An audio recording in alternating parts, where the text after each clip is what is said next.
그렇다면 주님의 길을 따르겠다고 하는 제자의 길을 가려는 사람들에게 오늘의 본문에서의 예수님의 말씀은 어떻게 우리에게 복음으로 다가올 수 있겠습니까? 크게 두 가지 주님의 말씀을 듣게 됩니다. 오늘 본문 22절 말씀인데요. 함께 읽어보겠습니다. 시작. 이에 그 거지가 죽어 천사들에게 받들려 아브라함의 품에 들어가고 부자도 죽어 장사되네. 그럼 오늘의 그 22절 말씀을 공동 번역으로 하면 이렇게 번역이 됩니다. 얼마 뒤에 그 거지는 죽어서 천사들의 인도를 받아 아브라함의 품에 안기게 되었고 부자는 죽어서 땅에 묻히게 되었다. 본문에서의 복음, 기쁜 소식은요, 영생하신 하나님의 세계에서 우리가 위로받게 될 저승은 죽어서 가는 먼 미래 이야기가 아니라 다가올 이 땅에서부터 이루어지는 사건인 줄로 믿습니다. 공동번역에 오늘 예수님의 비유의 표현을 빌자면 부자는 화사하고 값진 옷을 입고 날마다 즐겁고 호화롭게 생활하는데 그런 삶을 날마다 늙어 죽을 때까지 수십 년을 누리다가 죽은 게 아니라 얼마 뒤에 죽은 것으로 해석을 할 수 있어요. 또 부자들의 식탁에서 떨어지는 부스러기를 먹으면서 배를 채웠던 거지 나사로도 늙어 죽을 때까지 거지로 살아서 죽었다는 게 아니라 얼마 뒤에 죽었습니다. 그럼 예수님의 말씀은 이 모든 일이 얼마 뒤에 일어난다는 것입니다. 우리는 죽어서 하나님 앞에 서게 될 그 심판의 날을 아주 멀게 생각합니다. 근데 여러분, 그게 얼마 뒤의 사건입니다. 우리가 죽어서 이 하나님 앞에 서는 그 죽음이 언제 우리에게 올지 모르는 의미도 있고요. 또 하나는 하나님 안에서 우리가 경험하게 되는 영적인 사건이라는 것입니다. 내가 오늘의 현실이 정말 고통스럽다고 해도 하나님께 위로받을 날은 먼 훗날의 얘기가 아니라 그 위로가 곧 이루어지는 위로입니다.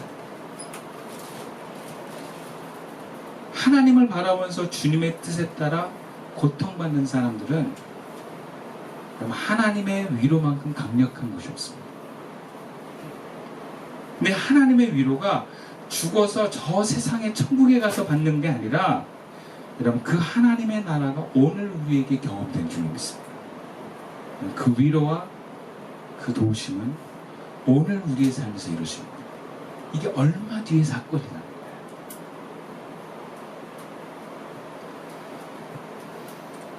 그렇기 때문에 우리는 오히려 이 위로가 가까웠음을 믿고 오늘의 삶에 하나님을 더 가까이 하고 하나님을 위한 삶을 살아갈 수 있어야 될 줄로 믿습니다. 먼 얘기가 아니기 때문에.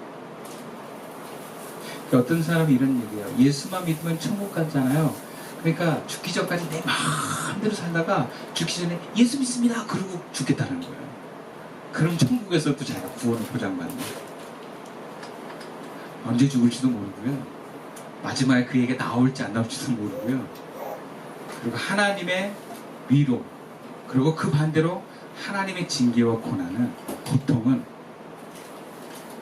얼마 뒤에 일어난 사건인 줄 믿습니다. 그렇기 때문에 오히려 우리는 오늘의 삶을 잘 살아야 돼요. 얼마 뒤에 이루어지기 때문에. 얼마 뒤. 얼마 뒤라고 하는 것은 내가 내 삶을 바꾸고 변화해서 하나님을 기쁘시게 하는데 여유로운 시간이 아닙니다. 바울도 그래서 뭐라 그래요? 시간이 없다. 세월을 아껴라 그럽니다. 정말 눈 깜빡할 새에 지나가 버린다는 것입니다. 그럼 눈 깜빡할 새 지나가 버린 것이 인생이기도 합니다. 그럼 얼마 뒤에 우리는 하나님 앞에 서게 될 것입니다. 저도 개척한 지 5년 되는데 그 5년이 금방 지나갔어요. 우리가 변화되어야 한다면 여러분 오늘 고쳐야 됩니다. 오늘 공부하겠다는 학생은 내일 공부하려고 하면 안 돼요. 오늘 공부해야 돼요. 내일부터 하겠다는 학생은 내일이 되면 또 내일 하겠다고 합니다. 그러면 졸업합니다. 예수를 잘 믿고 싶다면 다음 주부터 말하지 마십시오. 오늘부터 잘 믿을 생각을 하셔야 돼요. 다음 주에 무슨 일이 일어날지 모릅니다. 오늘 주님 따라가는 삶이 힘겹더라도 주님의 위로가 오늘 우리에게 임할 줄로 믿습니다.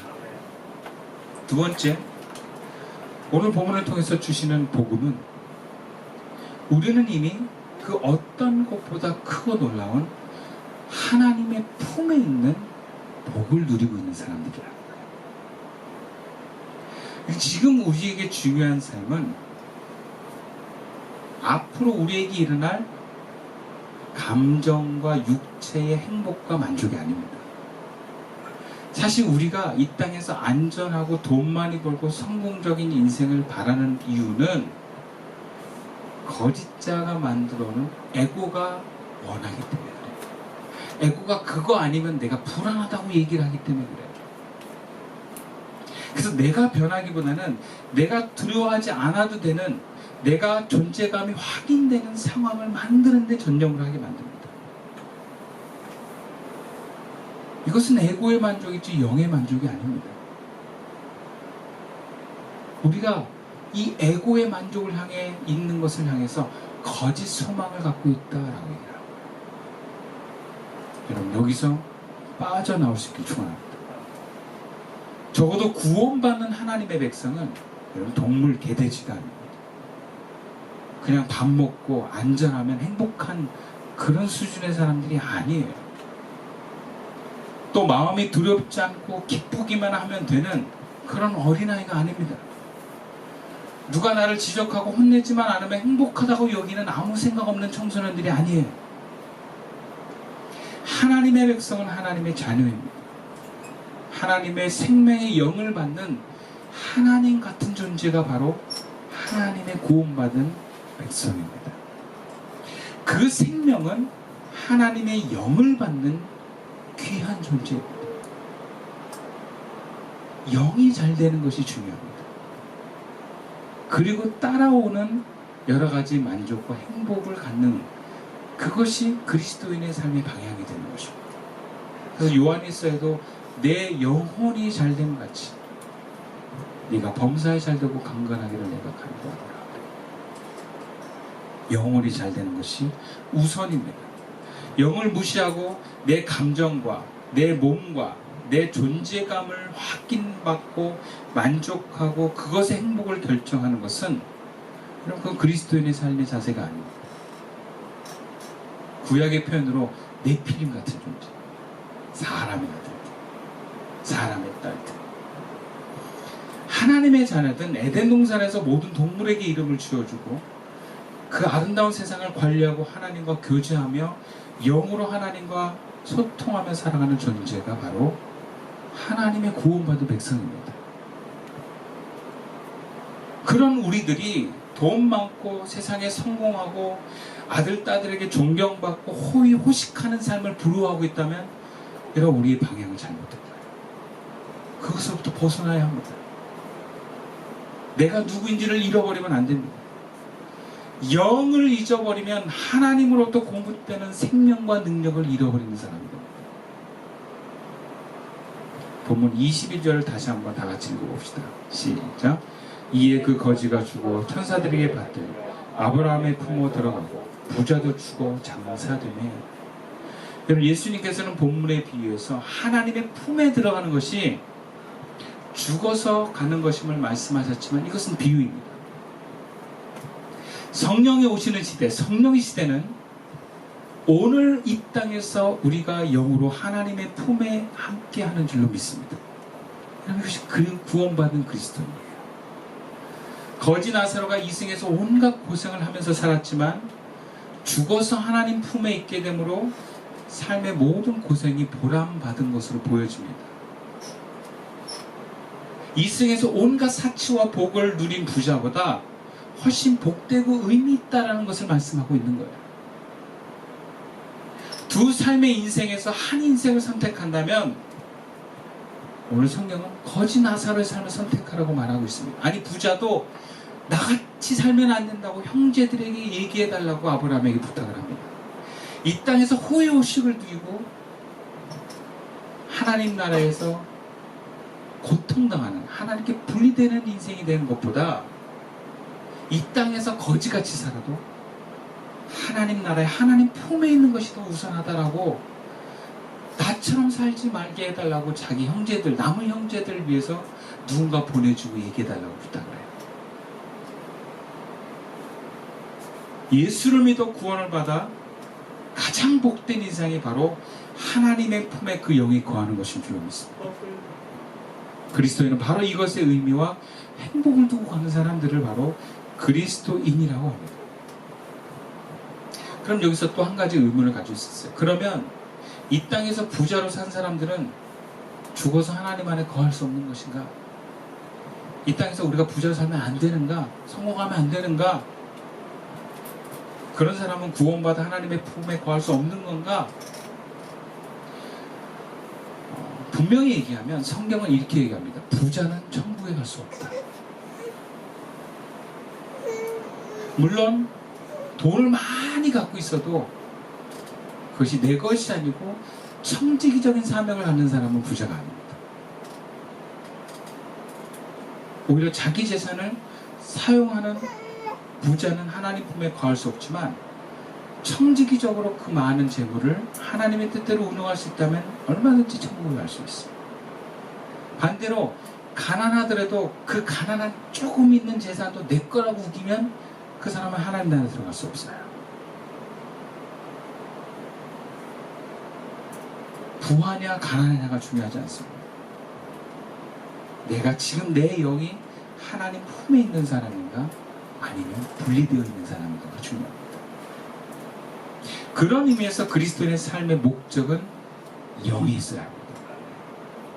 이 땅에서부터 내가 하나님 안에 거하는 삶을 목적으로 주님과 동행하면서 그분의 나라를 이루어가는 삶의 목적과 방향이 있을 때 우리의 영은 살아나게 될 줄 믿습니다. 그래서 주님은 우리에게 너희는 하나님의 품에 이미 거하는 존재라는 것을 말씀하고 있는 거예요. 근데 우리 자꾸 하나님 품을 떠나서 다른 데서 뭔가 만족과 행복을 찾으려고 해요. 그러니까 못 찾고 힘도 없고 에너지도 없고 의미도 잃어버리는 거예요. 엄한 데서 찾기 때문에. 그냥 하나님의 뜻대로 고난의 길을 선택하면서 가는 사람에게는 하나님의 위로와 하나님의 생명이 흘러넘치는 줄 믿습니다. 그래서 바울이 고린도 후서 1장 4절에서 이렇게 고백합니다. 우리의 모든 환난 중에서 우리를 위로하사 우리로 하여금 하나님께 받는 위로로서 모든 환난 중에 있는 자들을 능히 위로하게 하시는 이시로다. 위로 얘기를 해요. 고난 가운데 있는데 위로가 죽어서가 아니라 이미 위로가 함께 하신대요. 바울은 예수를 전하는 과정에서 정말 많은 고난을 당하는 삶을 살았습니다. 그런데 그에 못지않게 하나님께 위로도 많이 받았습니다. 죽어서 받는 위로가 아니었어요. 그리스도에게는요, 삶과 죽음이 육신의 삶과 죽음을 의미하지 않습니다. 우리가 구원 안에서 영의 하나님과 만나는 순간 우리는 영생하는 존재임을 믿습니다.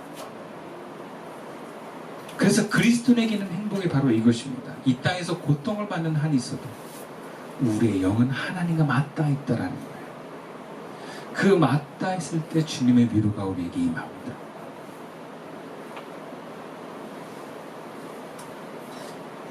근데 어떤 사람이 이렇게 질문할 수 있어요. 내가 고통당할 때 주님은 아무런 위로도 하지 않더라. 아무런 말씀이 없더라. 이렇게 표현을 해요.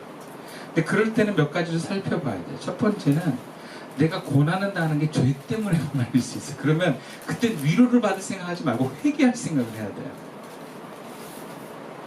또 다른 하나는 내가 두려움과 염려 혹은 고통에 너무 집중하느라 이 영으로 경험되는 위로를 못 느낄 수 있어요. 그래서 우리가 흔히 위로하면 감정적인 부분이 뭔가 터치가 되고 뭔가 편안함이 와야 된다고 생각하는데 주님의 위로는 영이 있어요. 하나님이 영이시기 때문에 자꾸 감정에서 찾으려고 하니까 난 위로 못 받았다 하는 거예요. 그러나 여러분, 영이 하나님 품에 있으면 위로가 되고 있는 거예요. 그러면서 나도 모르게 감정적인 부분도 그 영에 따라서 편안해지는 것입니다. 삶이 고통스럽고 힘겨울 때는 모든 시끄러운 감정과 두려움을 정리하고 주님께 집중하는 거예요. 영에 집중하는 거예요. 그러면 우리가 하나님 품 안에 있다는 것을 확신하게 될 줄로 믿습니다. 우리는 이 땅에서 호의호식하는 삶을 굉장히 원합니다. 왜냐하면 에고가 살아있기 때문에. 에고가 강력히 요구하고 열망하는 것만큼 우리 이 땅에서 성공하고자 하는 열망이 큽니다. 나를 만족시키는 재정, 넉넉한 시간, 넉넉한 에너지, 그리고 나를 인정해주는 가까운 사람들. 여러분, 우리가 그렇게 호의호식할 때 정작 우리의 영은 고통 가운데 들어가고 있다는 사실을 잊지 마십시오. 감정으로는 내 영의 상태를 알 수 없습니다. 그래서 감정이 기쁘고 만족스러울 때는 영적인 상태가 더 위험할 수도 있습니다. 반대로 삶에서 고난이 너무 크게 경험됐어요. 우리는 주님의 큰 위로가 우리에게 임할 줄로 믿습니다. 그래서 그 고난이 주님과 함께하는 고난이라면 부끄러워하지 마십시오. 그리고 그 고난 가운데서 주는 그 위로가 내 영을 강하게 합니다. 내 영을 주님으로 충만하게 합니다. 그래서 바울은 그렇게 고생을 많이 했는데 당당하게 이렇게 전합니다. 디모데후서 1장 8절 고백입니다. 그러므로 너는 내가 우리 주를 증언함과 또는 주를 위하여 갇힌 자 된 나를 부끄러워하지 말고 오직 하나님의 능력을 따라 복음과 함께 고난을 받으라. 왜 고난을 받으라고 합니까? 주님의 위로와 함께 내 영혼이 강건해지기 때문입니다. 말씀을 마칠게요. 성령 하나님께서 우리와 함께 하시는 것은 먼 미래 이야기가 아닙니다. 죽어서만의 이야기가 아닙니다. 성령님께서는 지금 우리 마음과 삶에서 영에서부터 하나님의 위로와 사랑을 구현하고 계십니다. 그 위로와 감동이 하나님의 사람들과 그 길을 따라갔던 사람들에게 넘쳐 흘렀던 것처럼 우리에게도, 우리 교회에게도 넘치기를 주님의 이름으로 축원드리겠습니다. 기도드리겠습니다.